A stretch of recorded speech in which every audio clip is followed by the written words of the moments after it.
When my daughter showed up with her husband saying, "We came to help clean, Dad," her smile looked glued on. 4 hours later, my house was empty, everything gone. Before we go any further, take a second to subscribe, hit the hype button, and like the video. It really helps the channel grow. And tell us in the comments, what would you do in this situation? But they forgot one thing: the hidden camera above the grandfather clock. When I played the recording, their entire plan snapped apart like a cheap spring inside a fake watch. The morning started like any other Tuesday in late September. I pulled into my driveway at 9:15, earlier than usual, carrying a fully restored 1880s pocket watch wrapped carefully in chamois cloth. The piece had taken me 3 weeks to repair: a hairline fracture in the balance wheel, severe corrosion on the escapement mechanism, and a mainspring that needed complete replacement. Beautiful work. The kind of precision craftsmanship that makes you forget time exists while you're working on it, when the world shrinks down to springs and gears and jewels smaller than grains of rice. Marion would have loved seeing this piece come back to life. She always appreciated the resurrection of broken things. I noticed Lauren's car first. That glossy white SUV Colby bought last year. The one they couldn't actually afford, but leased anyway, because appearances mattered more than financial logic or common sense. Then I saw them on the porch, my daughter and her husband, armed with cleaning supplies, industrial-sized trash bags, rubber gloves, and smiles that didn't quite reach their eyes.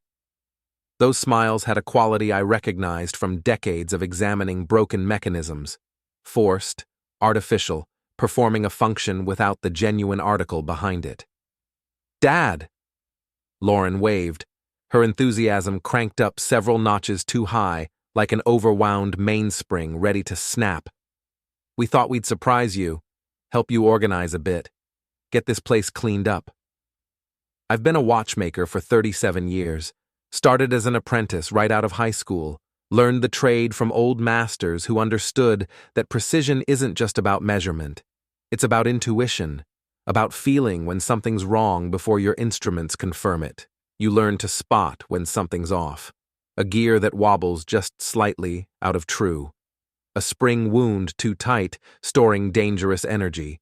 A balance wheel that doesn't swing with proper rhythm. The tension in Lauren's jaw was the same kind of warning: metal grinding against metal, friction building, about to snap catastrophically. Organize what exactly? I set the pocket watch carefully on the hall table, right next to the carved wooden box Marion made in her furniture restoration days to hold my daily carries. Colby stepped forward, all loud confidence and forced casualness, his voice too hearty. "You know, man, clear out some clutter, make some breathing space. You've been alone in this big house for 3 years now. That's a lot of space for one person." Since Marion passed. He didn't say it outright, but it hung there in the air between us, heavy and deliberate, an unspoken accusation. "I like my clutter," I said evenly, studying their faces the way I'd study a suspicious mechanism. Lauren touched my arm, her fingers cold even through my sleeve. "Dad, we're just worried about you. All these antiques, these old things everywhere collecting dust. What if you trip over something in the night? What if something happens and you're alone and can't call for help?" I'm 55 years old, still very much here. Not even close to the end. We know. She squeezed gently, her voice dropping into that soft, reasonable, therapeutic tone she used when she wanted something, when she was maneuvering toward a goal. "Just let us help today. Please? It would make us feel so much better, knowing you're safe here." Something deep in my gut told me to refuse. That watchmaker's instinct that warns you when a mechanism's about to fail catastrophically, when the tolerances are wrong and disaster's inevitable and no amount of skill can prevent what's coming. But she was my daughter, my only child. The girl I taught to ride a bike on summer evenings and walked down the aisle at her wedding just 4 years ago, watching her smile at Colby like he was everything she'd ever wanted. So I nodded, ignoring my instincts. That was my first mistake. Within 20 minutes, They weren't organizing anything. They were systematically removing everything of value from my home. Colby carried out my Tiffany lamp, the original one Marion found at an estate sale in 1998, authenticated and appraised at $4,200 by a specialist from Portland. Lauren boxed up my collection of antique marine chronometers, each one a masterpiece of 19th century precision engineering, the kind of instruments that guided ships across oceans before GPS existed. They moved with rehearsed efficiency, like they'd planned every single step, every movement, every box, mapped out the whole operation in advance. I stood in the doorway, watching them load items carefully into their SUV, arranging things with the kind of attention you give to valuable cargo, padding them with blankets, securing them with bungee cords. "Where's all this going?" I asked, keeping my voice neutral, non-confrontational. "Storage unit," Lauren said, without looking at me, her hands busy wrapping my grandmother's silver candlesticks in newspaper. "Temporary, just until we figure out what you actually need versus what's just taking up space and gathering dust." I walked through the house, noticing the gaps everywhere. The empty spaces where things had been for decades, part of the landscape of my life. My collection of pocket watches, gone from their display case. The maritime paintings Marion and I bought on our 20th anniversary trip to Maine, gone from the walls, leaving pale rectangles where sunlight hadn't faded the paint. Even the small things, the brass compass from my grandfather, the sextant I'd restored myself, the hand-carved chess set Marion's father made before he passed. Then I walked to my workshop. The place where I've spent 4 decades restoring timepieces, where Marion used to bring me coffee at midnight when I was too absorbed to notice hunger or exhaustion or the passage of hours. Where her restoration hammer still hung on the pegboard after 3 years, the wooden handle worn smooth from years of her grip, darkened with the oil from her hands, shaped to her palm. The workshop was completely, devastatingly empty. Every tool, every precision instrument, every jar of parts, organized by size and type, every piece of specialized equipment I'd collected over nearly 4 decades, gone. The pegboard showed clean outlines where things had hung, tools that had been in the same spots for so long they'd left shadows in the dust. Even Marion's hammer. The one thing I'd kept exactly where she left it, untouched, a small shrine to her presence. The pegboard showed a perfect outline where it had hung for 3 years, the wood darker everywhere except that hammer-shaped space. I stood there in that hollow room surrounded by absence, and something inside me shifted. Not broke, shifted, like a gear clicking into a new position, finding a different arrangement, discovering a new purpose. The watchmaker in me understood. Sometimes a mechanism needs to be completely disassembled before you can see how it actually works, what its true function is, what it was designed to do. I walked back to the living room. Lauren and Colby were wrapping my oil paintings in newspaper, working fast, glancing at the door like they expected me to stop them any second, like they were on a timer. "Taking a break," I said quietly, my voice giving nothing away. "You two keep working." I went upstairs to my bedroom and pressed the button on my nightstand remote. A projection screen descended smoothly from the ceiling, Marion's idea, installed years ago when we wanted a home theater setup but never quite got around to using it much. She loved the idea of movie nights. We probably used it a dozen times before she got sick. I grabbed my tablet from the dresser and opened the security app, the one I'd barely thought about in years. The hidden camera above the grandfather clock. Marion insisted on it after a break-in scare in the neighborhood back in 2019, when several houses got hit by professionals who knew exactly what to take. I'd completely forgotten about it until this exact moment, until something clicked and I remembered. I scrolled back 4 hours on the footage. Lauren and Colby entered my house with those cleaning supplies and that rehearsed performance. But before they knocked, before their act started, they stood on the porch having a conversation. I could see their mouths moving. I turned up the volume, my heart starting to pound. "Just stick to the script," Colby hissed, his voice low and urgent. "Get him emotional. Make him think we actually care about his well-being. Play the concerned daughter angle hard." "I know the script," Lauren snapped back, irritated, impatient. "You just focus on grabbing the high-value items first. Start with the obvious stuff. We can come back for the rest later if we need to." I made a detailed list. Colby pulled out a folded paper from his jacket pocket, unfolding it to reveal handwritten notes. Tiffany lamp, the chronometers, his restoration tools, those alone are worth at least 15 grand on the secondary market. Maybe 20 if we find the right buyer who doesn't ask questions. What about the house itself? Once he's out, we can list it. He's practically useless now anyway. Can't even take care of himself properly. This place is falling apart. We'll tell him it's temporary, stick him in some cheap trailer park temporarily, tell him we're actively looking for something better, keep him hopeful. Lauren actually laughed. A sharp, cruel sound that didn't sound like my daughter at all. He won't even know what hit him. He's so stuck in the past, living with Marion's ghost, he can't see present reality anymore. Take everything of value now before he changes his mind, or talks to a lawyer, or does something stupid that complicates things. They knocked. The smiles appeared instantly, like masks sliding into place. The performance began.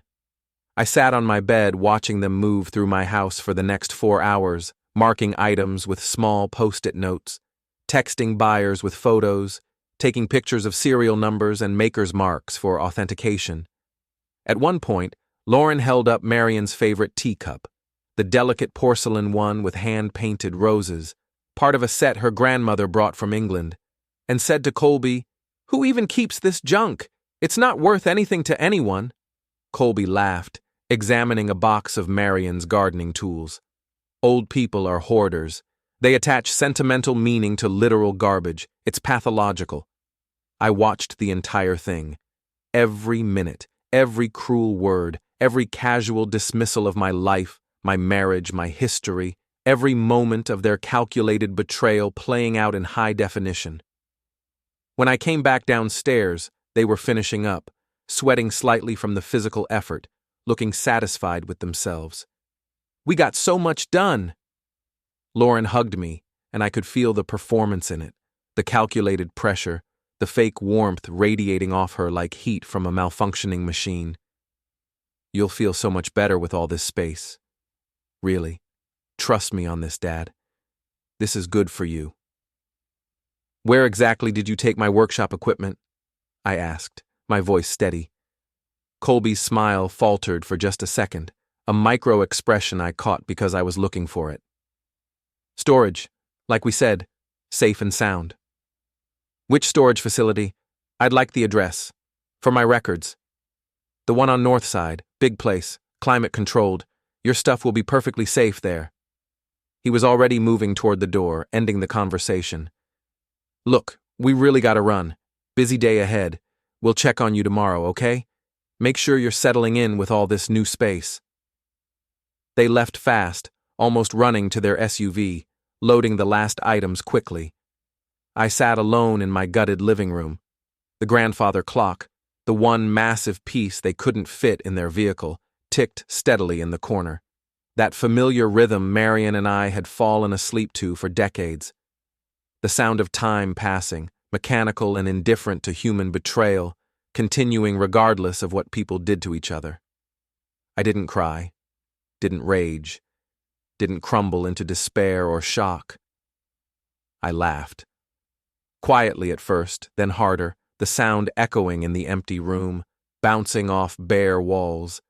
Not the laugh of a broken man, not the laugh of someone defeated or destroyed, the laugh of someone who just figured out exactly how a complex mechanism fails, and exactly how to fix it, how to turn it back against itself.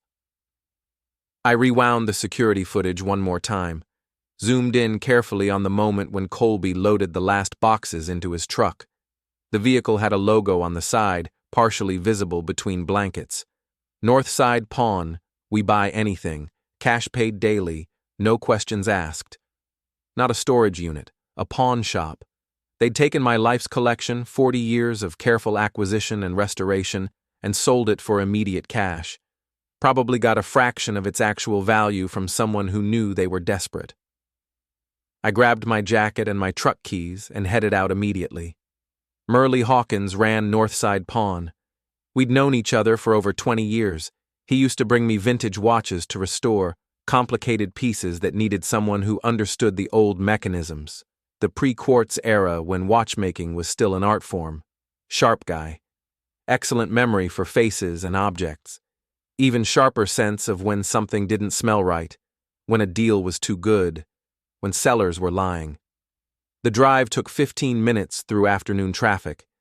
The shop sat wedged between a laundromat and a tattoo parlor, its windows cluttered with guitars, jewelry, power tools, electronics, and the random detritus of other people's financial desperation, the physical manifestation of bad decisions and worse luck. A bell chimed when I entered, the sound triggering memories of dozens of previous visits. Merle looked up from behind the counter, his reading glasses perched on his nose, a vintage Bulova disassembled on the work mat in front of him. He did minor repairs himself on simpler pieces. 63 years old, gray beard going white, sharp eyes that missed absolutely nothing. Henry Aldridge, been a minute since you came by. What brings you in? Has it? His eyes shifted slightly, a tell I recognized from poker games years ago. Guilt. Discomfort. What can I do for you today? I walked slowly through the shop, scanning shelves methodically, looking into display cases, checking corners. And there, on a shelf near the back wall, sat my French mantel clock. The ornate one with brass inlay and porcelain face, filigree work around the numerals. The one Marion gave me for our 10th anniversary, saved up for secretly for 6 months, surprised me with it over dinner. That's mine, I said, pointing. Merle sighed heavily, setting down his tools. Your daughter and her husband brought it in this morning, along with a bunch of other stuff. Full truck bed. Said you were downsizing, moving into something smaller, needed quick cash for the transition. Medical expenses, they said. They said that? I figured it was probably nonsense. Your daughter's tells are terrible. She kept looking at her husband every time I asked a question. But business is business, Henry. I can't interrogate every seller who comes through that door. I picked up the clock carefully, feeling its familiar weight, checking automatically for damage. What else did they bring? Merle gestured to a corner behind the counter, looking genuinely apologetic. My tools, my chronometers. 3 large boxes filled with antique parts, gears, springs, jewels, screws, components I'd collected over decades. Marion's restoration hammer with its worn wooden handle. All of it, I said. Everything here that came from my house. How much? Henry, listen. If they actually stole from you, if this wasn't legitimate, how much did you pay them, Merle? He pulled out his ledger, calculated quickly, his finger tracing down columns. 4,200 total. I can maybe go 3,500 if you're short on cash. I pulled out my checkbook, wrote 4,200 without hesitation, my handwriting steady, handed it over. Merle took it slowly, studying my face, clearly trying to read the situation. You want to tell me what's really happening here? What's going on with your family? Not yet, but soon. You'll understand soon. I loaded everything carefully into my truck bed, securing it all with tie-downs and blankets. Merle helped without being asked, shaking his head the entire time, muttering about family and trust and the degradation of basic human decency in modern society. As I finished loading the last box, he disappeared into the back room without explanation. Returned a moment later, holding a small velvet box, the kind jewelry comes in. They tried to pawn something else, he said quietly, his voice rough with emotion. I refused, told them to get out of my shop. He opened the box with careful fingers. Marion's wedding ring. white gold with 3 small diamonds in a classic setting, the one I'd slipped onto her finger 42 years ago in a church ceremony, promising forever. My hands actually shook as I took the box, my vision blurring slightly. "I told them absolutely not," Murley said, his voice hard now. "Some things you don't sell, ever. Not for any amount of money, not under any circumstances. Your daughter got angry, started arguing, but I don't care. I told her that ring stays with family or it doesn't move. Period." I couldn't speak for a long moment, just nodded, gripping the box tight enough that my knuckles went white. "They needed money that badly?" Murley asked. "What's going on?" "Colby has debts, gambling, probably. Maybe other things. Credit cards, bad investments." "And your daughter went along with robbing you?" "She planned it. This was her idea." Murley's expression darkened considerably. "That's cold, Henry. That's real cold. That's your own child." Driving home, I felt something solidify inside me. Not anger exactly. Anger is hot, reactive, emotional. This was something colder, more precise, more mechanical. Like a gear train aligning perfectly, every tooth meshing exactly right, every wheel turning in perfect synchronization. The whole system working toward a single inevitable outcome. They wanted to erase me, clean me out, reduce me to nothing so they could profit from the scraps of my life. Fine. Let's see how they handle being exposed to the entire world. Back home, I unloaded everything carefully, returning each piece to its proper place. The workshop came back to life, tool by tool. The chronometers returned to their shelf, each one positioned exactly where it had been. Marion's hammer hung back on its pegboard, back in that familiar outline. Then I sat down at my computer and uploaded the security footage. I spent 2 hours trimming it to the most incriminating moments, removing the empty stretches, highlighting their planning conversation on the porch, their insults inside my home, their laughter at my expense, their cold calculation about my future. I added subtitles so every word was crystal clear, impossible to misinterpret. I belonged to an online collectors group, the Horology Preservation Society, 300 members worldwide. Antique enthusiasts, restoration experts, museum curators, private dealers, auction house specialists. People who understood the value of craftsmanship and heritage and historical preservation, who dedicated their lives to saving beautiful objects from destruction. I posted the video in the members-only forum with a simple caption, "When family becomes thieves." Within an hour, the comments exploded like a dam breaking. "This is absolutely disgusting, unforgivable. Post this publicly. Everyone needs to see what these people did. These two deserve to be completely exposed." I know dealers who would blacklist them permanently from every auction house and estate sale. One commenter I knew personally, a curator from Boston, wrote, "Put it on YouTube or TikTok. Let the entire world judge them. They deserve it."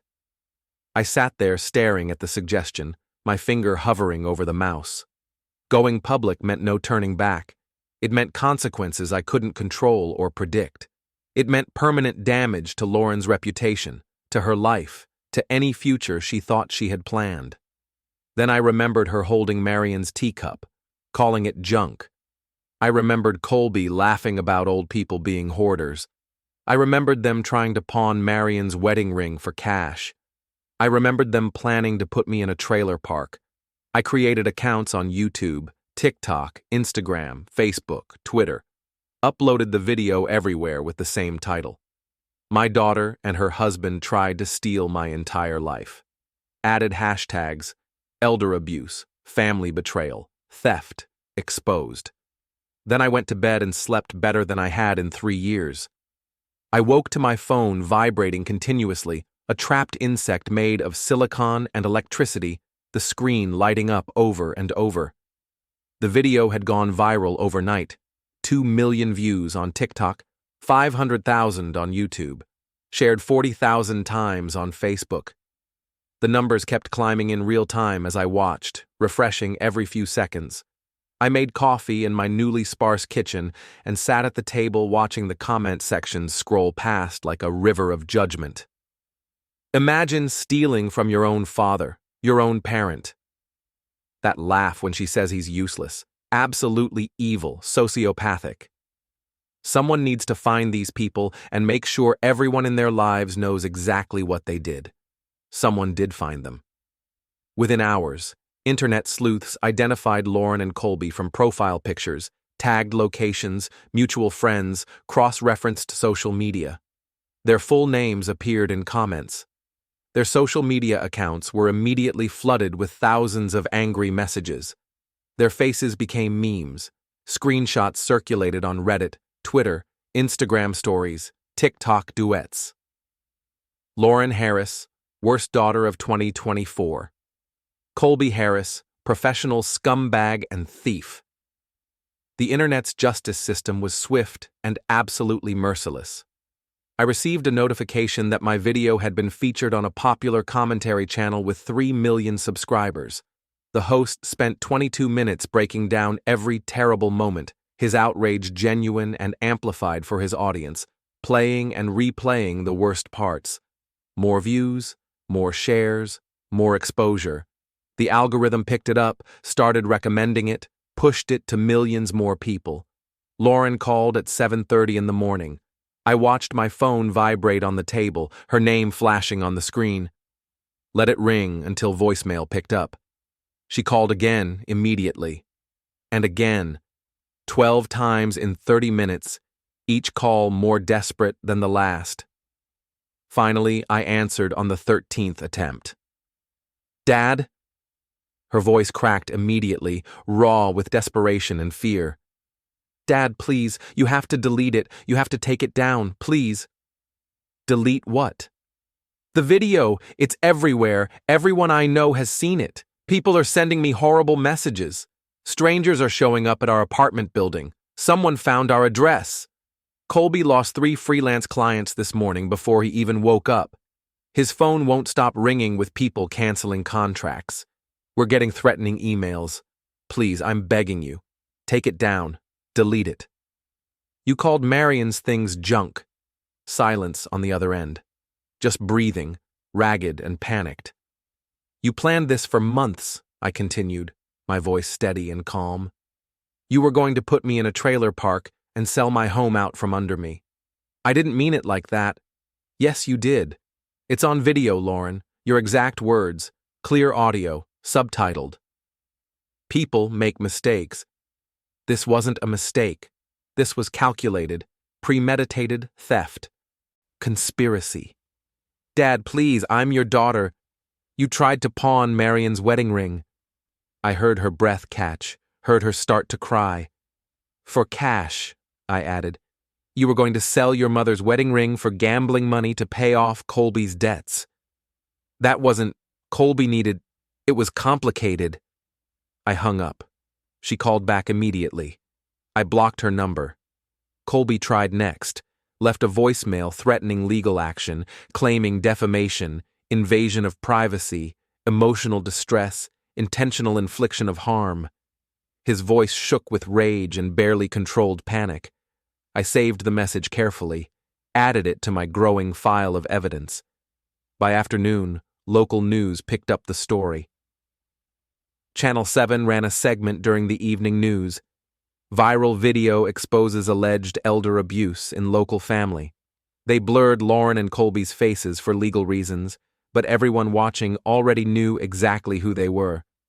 The comments on the news station's Facebook page confirmed it. The reporter interviewed a family law attorney who explained in careful legal language that adult children have no inherent legal right to their parents' property, that what the video showed could potentially constitute theft, fraud, conspiracy, and elder exploitation, depending on how prosecutors wanted to approach it. I received dozens of messages from the collectors group, offers of support, offers of legal help. One dealer from California offered to buy my entire collection at premium prices to help you recover financially from this traumatic experience. I thanked everyone but declined the offers. I didn't need money. I didn't need therapy. I needed them to understand exactly what they'd tried to do to me. needed the world to see them clearly. That evening, I received an email from my lawyer, Gregory Hartman, the one Marion and I used for estate planning years ago. Subject line, "Saw the video, call me immediately." I called him from my workshop, surrounded by my reclaimed tools, Marion's hammer visible on the pegboard. "Did Lauren try to claim legal ownership of the house?" he asked immediately, skipping all pleasantries and small talk. "Not yet officially, but she planned to. It was discussed in the video." "She can't. You transferred full ownership into Marion's trust 5 years ago, remember? Right after her diagnosis. Estate protection. It's completely protected from claims. Lauren has zero legal claim to anything. The house, the contents, nothing." I'd actually forgotten about that. Marion insisted on the trust after the doctors gave her the timeline, told us how much time she probably had left. "To keep everything safe," she'd said, "to make sure no one can touch what we built together." She'd known.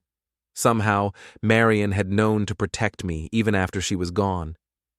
"So their entire plan," I started. "Legally worthless," Gregory confirmed firmly. "Completely invalid.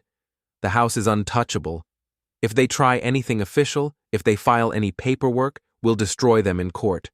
And given this video, given the public attention, any judge would side with you instantly and probably sanction them for frivolous filing." "What about the items they actually stole? You have clear video footage of them taking your property without permission after lying about their intentions. That's textbook theft. You could press criminal charges if you wanted. The DA would probably love this case given the publicity." "Not yet." "Not yet, Gregory. I'm not done." I thanked him and ended the call. The next morning, I uploaded a second video. This one I'd edited specifically to focus on Lauren and Colby mocking Marion's belongings.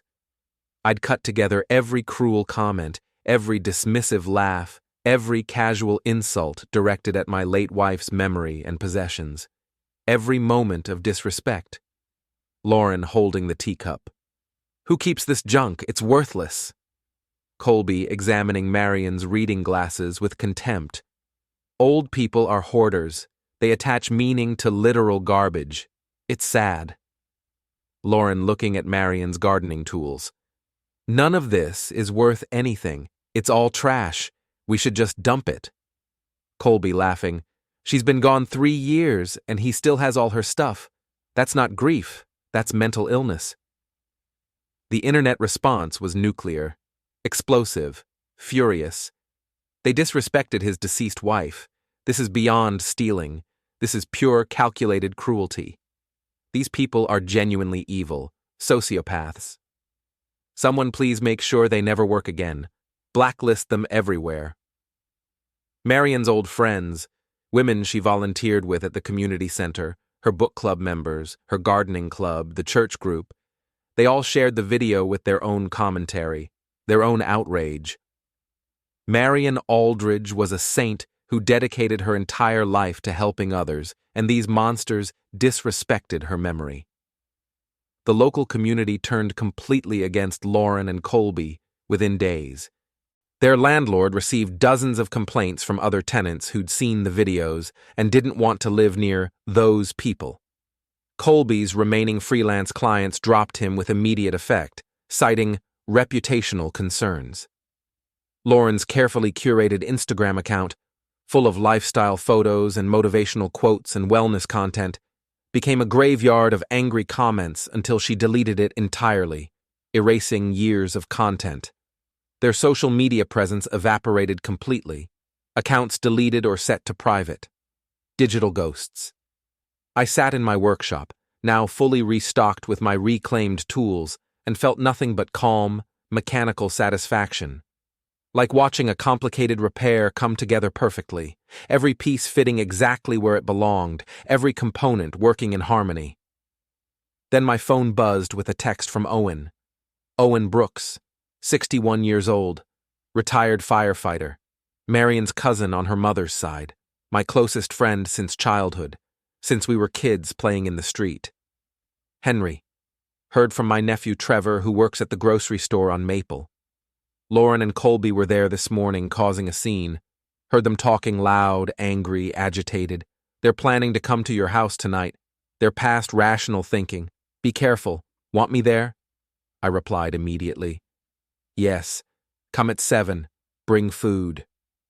Owen arrived exactly on time with sandwiches from the deli downtown and a determined expression I recognized from 40 years of friendship, from hundreds of situations where things got difficult. We ate quietly in my kitchen, not discussing what might happen, just existing in that comfortable silence old friends can share without awkwardness.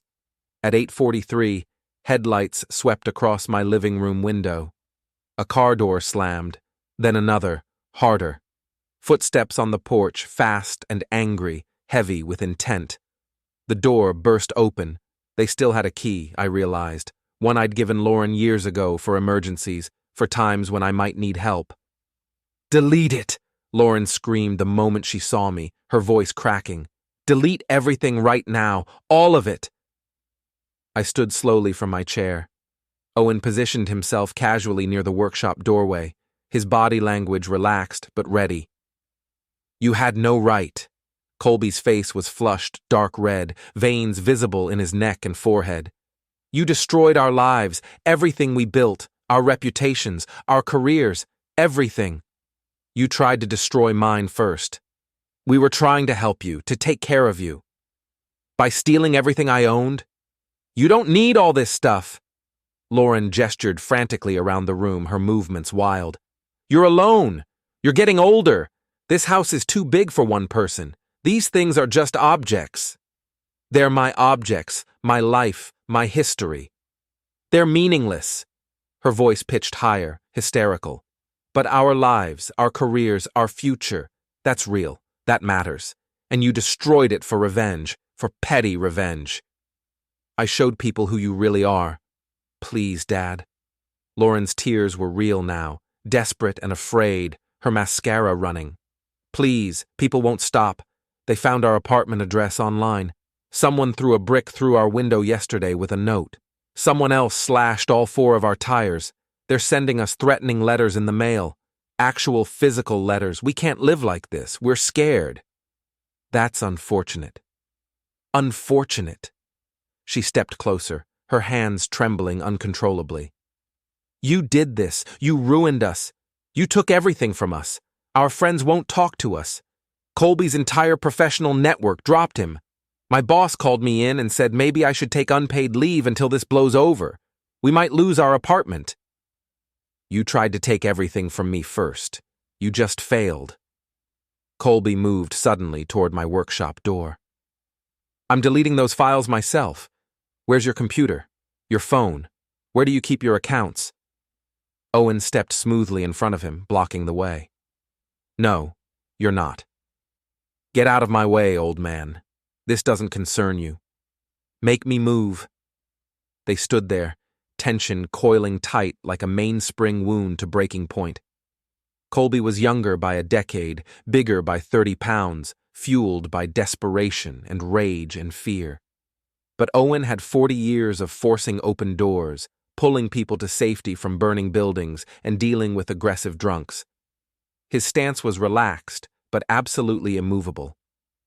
I walked calmly to my projector setup, Marion's home theater dream, that finally found its true purpose. Pressed the power button. The wall lit up with their betrayal projected large, their theft playing on loop, their planning conversation, their cruelty, their laughter, their calculating discussion about my future. Lauren stared at her own image on the wall, watching herself mock my life repeatedly. This is what you are, I said quietly, my voice steady and clear. This is the truth you tried to clean out of my house. This is who you chose to become. This is your character. Turn it off. Lauren lunged at the projector desperately. I caught her wrist, mid-reach. Not hard, not painful. Just firm enough to stop her, to hold her there. You wanted me gone, I continued. Erased, forgotten, reduced to nothing so you could profit from the liquidation. So I returned the favor. I showed the world exactly what you tried to do, exactly who you are. Colby tried again to push past Owen. Owen guided him back, not harshly, but with enough steady pressure to send him stumbling backward into the wall. "You can't do this to us," Colby shouted. "We'll sue you. We'll take everything. We'll get lawyers." "For what? Posting security footage from my own home showing you committing theft? Good luck with that." "It's not theft if we're family." "Yes, it is. My lawyer confirmed it. Everything you took was legally mine. The house is in a protected trust. You have no legal claim to anything. Your entire plan was worthless from the start." Lauren crumpled onto my couch, sobbing into her hands, her whole body shaking. "Why are you doing this? Why won't you just forgive us? We're sorry. We made a mistake." "You took Marion's hammer," I said. "The one she used to restore furniture for 30 years. The one she touched every single day. You pawned it for $60. We needed money desperately. You tried to pawn her wedding ring, the ring I gave her when we got married." Silence except for her sobbing. The projector kept playing their cruelty on loop. The wall showed them laughing about Marion's belongings being worthless junk. "Merle refused to take the ring," I added. "He has more respect for Marion's memory than her own daughter does." Lauren's face twisted with something between shame and rage. "She's gone, Dad. She's been gone for 3 years. You need to let go. You need to move on. You live in the past with all these old things and old memories, and you won't move forward into the present." "And you tried to erase that past entirely for profit. I don't care what you needed. You don't steal from family. You don't disrespect those who are no longer with us. You don't lie, manipulate, and ruin people." The room fell silent, except for the projector's quiet mechanical hum and Lauren's diminishing sobs. I pulled out my tablet from the side table drawer, opened a file I'd kept private until this exact moment, saved for maximum impact. "There's one more video," I said calmly. "Want to see it?" "No!" Lauren stood quickly, panic flooding her features completely. "No more videos! Please, no more! We can't take any more!" "This one's different." I pressed play on the tablet, holding it so they could see. "This one shows how long you've been planning this, how calculated it really was." The footage came from a small security camera I'd forgotten about, one Marion installed years ago to catch package thieves. Instead, it recorded something far more calculated. Lauren and Colby in my kitchen 3 months ago, using the emergency key I'd trusted them with. The audio was painfully clear. Lauren paced the room, outlining a detailed plan to remove me from my home permanently. She talked about selling the house for $400,000 to $500,000, splitting the profit, paying Colby's debts, and starting over somewhere else. She described how they would make me doubt my memory, moving objects, hiding belongings, making me think I was confused or losing touch. Their end goal, convince me to seek professional help, maybe even a psychiatric facility, so they could take control of everything. Colby joked about selling my tools, antiques, and watches piece by piece, assuming I'd never notice. Lauren insisted my grief and age made me vulnerable and easy to manipulate.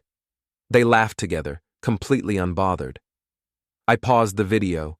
Lauren stood frozen, color draining from her face. 3 months, I said quietly. At least. She tried to deny it, but the recording left no room for excuses. Colby grabbed her arm, trying to drag her out. "We're not finished," I said. I opened my laptop and launched a live stream, the same channel that had gained a huge following after earlier videos. Notifications went out instantly. The viewer count climbed fast, hundreds, then thousands. I angled the camera toward Lauren and Colby. "These are the people who tried to erase me," I said calmly. Then I held up the tablet and played the footage for the live audience. The chat exploded. "This is manipulation! This is elder abuse! Record everything! Call the police!" 5,000 viewers, 10,000, 15,000. Lauren panicked and lunged for the laptop, but Owen stepped in and held her back. Colby tried to smash the projector. I quickly lifted Marion's grandfather clock, too valuable, too sentimental to let him destroy, and used it as a shield. Colby froze, fist raised, aware that tens of thousands of people were watching him decide whether to cross a very dangerous line on a live stream. "Go ahead," I said softly. "Show everyone who you are." The chat went wild. The viewer count soared past 20,000, 30,000, then more. Behind us, the projector looped the recording of their scheme. The live stream captured their unraveling in real time. The grandfather clock ticked steadily in my hands, calm, mechanical, indifferent. Lauren collapsed to the floor, screaming and pulling at her hair. Colby stood rigid, hands still in the air, his confidence completely gone. 40,000 viewers. 50,000. I turned to the camera. "Some mechanisms destroy themselves," I said. "All you have to do is let them run." Lauren screamed my name one last time, her voice shredded, as 60,000 strangers watched the consequences of their own conspiracy swallow them whole.